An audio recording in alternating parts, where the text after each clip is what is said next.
జిల్లాల పునర్విభజనపై సీఎం చంద్రబాబు కీలక సమీక్ష నిర్వహిస్తున్నారు. 3 కొత్త జిల్లాల ఏర్పాటుపై కేబినెట్ సబ్ కమిటీతో చర్చిస్తున్నారు. మార్కాపురం, మదనపల్లితో పాటు రంపచోడవరం జిల్లాల ఏర్పాటుపై కసరత్తు జరుగుతోంది. ఇబ్బందులు లేకుండా మార్పులు చేర్పులపై దృష్టి పెట్టాలని చంద్రబాబు సూచించారు. సమావేశంలో కొత్త రెవెన్యూ డివిజన్ల ఏర్పాటుపై చర్చ కొనసాగుతోంది.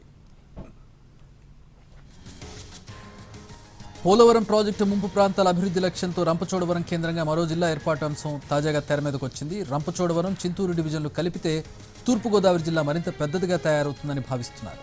ఈ ప్రతిపాదనను పరిశీలిస్తున్నారు. నిన్న కొత్త జిల్లాలు, రెవెన్యూ డివిజన్ల సరిహద్దుల మార్పులు చేర్పులపై సీఎం చంద్రబాబు సచివాలయంలో మంత్రులు, అధికారులతో సమీక్షించారు. ఇవాళ సమావేశంలో మరోసారి చర్చించి తుది నిర్ణయం తీసుకోనున్నారు.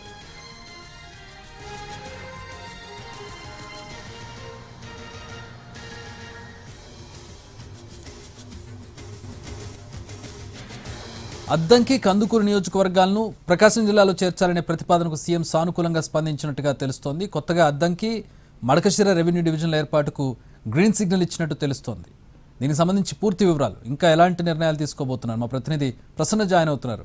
ప్రసన్న, పునర్విభజనకు సంబంధించి అలాగే కొత్త వాటిలో పాత వాటిని ఇంకో కొత్త వాటిలో కలిపే ప్రతిపాదనలకు సంబంధించి ఏంటి, ఎట్లాంటి మార్పులు చేర్పులు ఉండబోతున్నాయి జిల్లాల్లో? చక్రీ, ప్రస్తుతం కొత్త జిల్లాల ఏర్పాటు, జిల్లాల పునర్విభజన, అదేవిధంగా రెవెన్యూ డివిజన్ల ఏర్పాటు, జిల్లాల్లో ఏదైనా మార్పులు చేయవలసినా లేకపోతే భౌగోళిక స్వరూపాన్ని బట్టి మార్పులు చేర్పులు ఏమైనా సూచించాలన్నా కూడా ఒక కీలకమైన సమావేశం ముఖ్యమంత్రి చంద్రబాబు నిర్వహిస్తున్నారు. మంత్రివర్గ ఉపసంఘం అంటే జిల్లాల ఏర్పాటు, కొత్త జిల్లాలు ఏర్పాటు, పునర్విభజనకు సంబంధించి మంత్రివర్గ ఉపసంఘం కూడా 2-3 సార్లు సమావేశమైంది. గతంలో కూడా ముఖ్యమంత్రితో ఒకసారి సమావేశమైంది, నిన్న మళ్ళీ సమావేశమైంది. ఈరోజు వెంటనే 24 అవర్స్ అవ్వకుండా మళ్ళీ సమావేశం పెడుతున్నారు. దీనికి ప్రధాన కారణం ఏంటంటే 28 కేబినెట్ సమావేశం ఉంది కాబట్టి ఆ లోపు కొత్త జిల్లాల అంశానికి సంబంధించి అంటే ప్రధానంగా మార్కాపురం, మదనపల్లి, ఇందాక మీరు చెప్పినట్టు రంపచోడవరం, చింతూరు డివిజన్లను కలిపి రంపచోడవరం కేంద్రంగా ఒక ప్రత్యేక జిల్లా ఏర్పాటు చేయాలని అనుకుంటూ ఉన్నారు. ఎందుకంటే అక్కడ రంపచోడవరం ఆ ఏరియా ప్రాంతానికి పాడేరు జిల్లా కేంద్రంగా బాగా దూరం వెళ్ళవలసిన పరిస్థితి వస్తుంది కాబట్టి రంపచోడవరం కేంద్రంగా జిల్లా ఏర్పాటైతే కనుక దీనికి సంబంధించి కొంత పాలనా సౌలభ్యం ఉంటుందనే ఉద్దేశంతో ప్రభుత్వం నిర్ణయం తీసుకునే అవకాశం కనిపిస్తుంది. కాబట్టి మార్కాపురం, మదనపల్లి తప్పనిసరిగా 2 జిల్లాలు అవుతాయి. రంపచోడవరం దాని మీద ప్రతిపాదనలు ఉన్నాయి కాబట్టి 3వ కొత్త జిల్లా కూడా అయ్యే అవకాశం అయితే మనకి కనిపిస్తుంది. 28వ తారీఖు కేబినెట్ సమావేశం జరిగే లోపే దీన్ని ఫైనలైజ్ చేస్తే కనుక కేబినెట్లో చర్చించడం, అవసరమైతే ఆమోదించడం, దాని మీద తుది నిర్ణయం తీసుకునే అవకాశం అయితే మనకి కనిపిస్తుంది. ఎందుకంటే వచ్చే నెల 31 లోపు, డిసెంబర్ 31 లోపు ఈ కొత్త జిల్లాల ప్రక్రియ పూర్తి చేయాలి. నోటిఫికేషన్ ఇవ్వడానికి ఒక 15 రోజులు, మళ్ళీ దాని ప్రజాభిప్రాయ సేకరణ, ఇవన్నీ కూడా ఒక 4 రోజుల పాటు జరుగుతుంది. కాబట్టి మళ్ళీ జనవరి 1 నుంచి జనాభా లెక్కల సెన్సస్ మొదలవుతుంది. అది మొదలయ్యే లోపే టెక్నికల్గా ఈ జిల్లాల విభజన, జిల్లాల ఏర్పాటు అనేది పూర్తి చేయాల్సింది. లేకపోతే కనుక మళ్ళీ కొన్ని ఇబ్బందులు సాంకేతికంగా వచ్చే అవకాశం ఉంది. కాబట్టి ఈ నెల 15 రోజుల లోపే ఈ ప్రక్రియ పూర్తి చేయాలి. అందుకే స్పీడ్గా, రిపీటెడ్గా ముఖ్యమంత్రి చంద్రబాబు కూడా దీని మీద ప్రధానంగా దృష్టి పెట్టిన పరిస్థితి కనిపిస్తుంది. మార్కాపురం ప్రస్తుతం ప్రకాశం జిల్లాలో ఉంది, మదనపల్లి అన్నమయ్య జిల్లాలో ఉంది. ఆ 2 తప్పనిసరిగా జిల్లాలు చేసే ఆలోచనలో ప్రభుత్వం ఉంది. ప్రతిపాదనలు కూడా అందుకు తగ్గట్టుగానే ఉన్నాయి.